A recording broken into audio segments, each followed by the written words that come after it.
ICC এবং Pakistan cricket বোর্ডের সঙ্গে সম্মিলিত একটা সভায় যোগ দিতে গিয়েছেন বাংলাদেশ ক্রিকেট বোর্ডের সম্মানিত সভাপতি আমিনুল ইসলাম বুলবুল। এই সভার ওপরই অনেকটাই নির্ভর করছে 15 তারিখ ভারত পাকিস্তান ম্যাচ হবে কিনা, পাকিস্তান ম্যাচ খেলবে কিনা।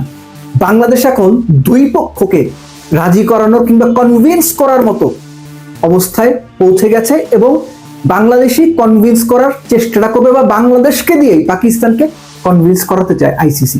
এরকম একটা আলোচনা চলছে। আমি যখন আলোচনাটা করছি তখনও মিটিং চলছে এবং এই মিটিং নিয়ে প্রচন্ড রকম আলোচনা, জল্পনা কল্পনা শুধু বাংলাদেশে না, পুরো ক্রিকেটিং ওয়ার্ল্ডের মধ্যে রয়েছে। আসলে কি হতে যাচ্ছে? শনিবার রাত্রি 1টার দিকে বিসিবি পরিচালকদের যে হোয়াটসঅ্যাপ গ্রুপ আছে সেখানে আমিনুল ইসলাম বুলবুল টেক্সট করে জানিয়েছেন তিনি এয়ারপোর্টে পাকিস্তান যাচ্ছেন। কেন? কারণ আইসিসি এবং পিসিবির বিশেষ মিটিং শনিবার রাত 11টা নাগাদ তাকে এই মিটিং সম্পর্কে কনফার্মেশন দেওয়া হয়েছে। তাড়াহুড়ার জন্য তিনি বোর্ডের অন্য কোনো সদস্য বা পরিচালকদের সঙ্গে খুব বেশি আলোচনা করতে পারেননি, কিংবা আলোচনাগুলো কি নিয়ে সম্ভাব্য হতে পারে সেটাও তিনি জানাননি। আন্ডারস্ট্যান্ডেবল, কিছু বিষয় গোপন রাখা জরুরি, এটা সম্ভবত তেমনই একটা ব্যাপার। একটা ব্যাপার তো নিশ্চিত, যেই মুহূর্তে পাকিস্তান ঘোষণা দিয়েছে তারা ভারতের বিপক্ষে 15ই ফেব্রুয়ারি ম্যাচটা খেলবে না, আইসিসি টনক নড়েছে। আপনি এটা মানেন আর না মানেন, যখন বিশ্বকাপের পুরো যে আয়, সেই আয়ের অন্তত 1/3 এক ম্যাচের কারণে ক্ষতিগ্রস্ত হতে পারে, তখন কিন্তু টনক না নড়ে থামবে না। কেননা ক্রিকেট এখন যতটা এন্টারটেইনমেন্ট, খেলা ঠিক ততটাই মুনাফার ব্যাপার, টাকা পয়সার ব্যাপার, ডলারের ব্যাপার। ভাই, এই ধ্রুব সত্যটা সবার আগে মানতে হবে। এখন বাংলাদেশের ভূমিকাটা কি হবে, বা বাংলাদেশকে কেন এইখানে দুতিয়ালির জন্য নেওয়া হলো? দুতিয়ালির জন্য নেওয়া হলো এই কারণে আমি বলছি, আইসিসি বাংলাদেশকে দিয়েই পাকিস্তানকে কনভিন্স করাতে চায় যেন ভারতের বিপক্ষে ম্যাচটা পাকিস্তান খেলে। এটা করলে বাংলাদেশের লাভ কি? এই যে বাংলাদেশ বিশ্বকাপ খেলতে না যাওয়ার সিদ্ধান্ত নিয়েছে, পাকিস্তান ভারতের বিপক্ষে ম্যাচ খেলবে না বলে সিদ্ধান্ত নিয়েছে, এর ফলে যে আর্থিক ক্ষতি হবে যদি পাকিস্তান ভারত ম্যাচটা হয়, তাহলে বাংলাদেশের জন্য সম্ভাব্য যে ধরনের টাকা পয়সার হিসেব আগে থেকেই পাওয়ার কথা ছিল, বাংলাদেশের আর্থিক ক্ষতি হবে না, কিংবা আর্থিক ক্ষতি যেন সর্বনিম্ন হয়, সেটা আইসিসি বাংলাদেশকে নিশ্চয়তা দেওয়ার চেষ্টা করবে।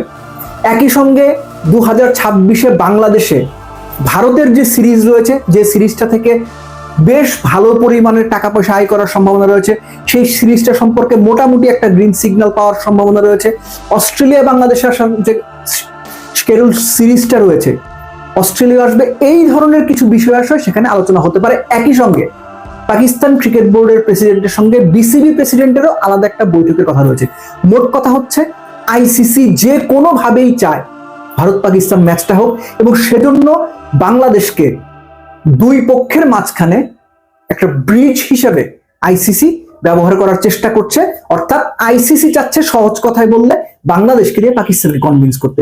যদি ব্যাটে বলে মিলে যায়, প্রত্যেকটা পক্ষের স্বার্থ সংশ্লিষ্ট বিষয়গুলো নিশ্চিত হয়, কিংবা অ্যাটলিস্ট প্রত্যেকটা পক্ষের স্বার্থ সর্বোচ্চ অংশটুকু যদি নিশ্চিত করা যায়, তাহলে আপনি নিশ্চিতভাবে বিনা বাক্য ব্যয়ে মেনে নেন 15 তারিখের ম্যাচ পাকিস্তান খেলবে ভারতের বিপক্ষে। এবং তখনই পাকিস্তান শুধুমাত্র খেলতে রাজি হবে যখন তারা দেখবে তাদের যে ভবিষ্যৎ স্বার্থ সংশ্লিষ্ট, টাকা পয়সা সংশ্লিষ্ট বিষয়গুলো সিকিউরড।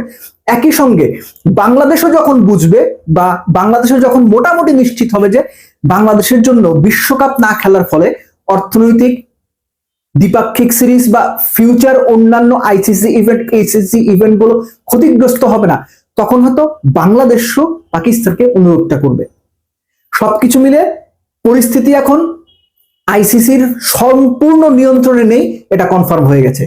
নইলে এই মুহূর্তে বিশ্বকাপ চলাকালীন বাংলাদেশ ক্রিকেট বোর্ডের প্রেসিডেন্টকে আইসিসি পিসিবির সঙ্গে মধ্যস্থতা করার জন্য, কিংবা আইসিসি পিসিবি মিটিং এ ডেকে নিত না। এই সহজ জিনিসটা আমরা বোধহয় সবাই বুঝছি, কিন্তু একটা ব্যাপার এইখানে মনে রাখা খুব জরুরি, বাংলাদেশ কিন্তু বিশ্বকাপ বয়কট করেছে।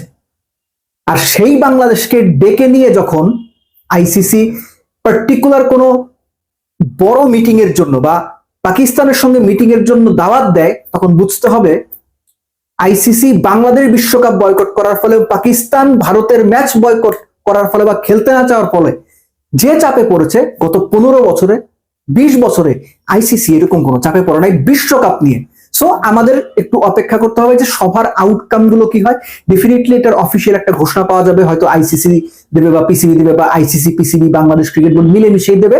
সো সেই পর্যন্ত আমাদের অপেক্ষা করতে হচ্ছে। বাট ওটাই মাথায় রাখেন যে বাংলাদেশ যদি মনে করে বাংলাদেশের ভবিষ্যৎ স্বার্থ সংশ্লিষ্ট বিষয়গুলো, দ্বিপাক্ষিক সিরিজগুলো এবং অর্থনৈতিকভাবে ক্ষতিগ্রস্ত হওয়ার সম্ভাবনা তুলনামূলক অনেকখানি কমে যাবে, তখন হয়তো বাংলাদেশ পাকিস্তানকে রিকোয়েস্ট করবে ভারতের বিপক্ষে ম্যাচটা খেলার জন্য। আর পাকিস্তানও যদি দুই দেশের দুই পক্ষের স্বার্থ সংশ্লিষ্ট বিষয়গুলো সম্পর্কে নিশ্চিত হতে পারে, তাহলে পাকিস্তান ভারতের বিপক্ষে ম্যাচটাও খেলবে।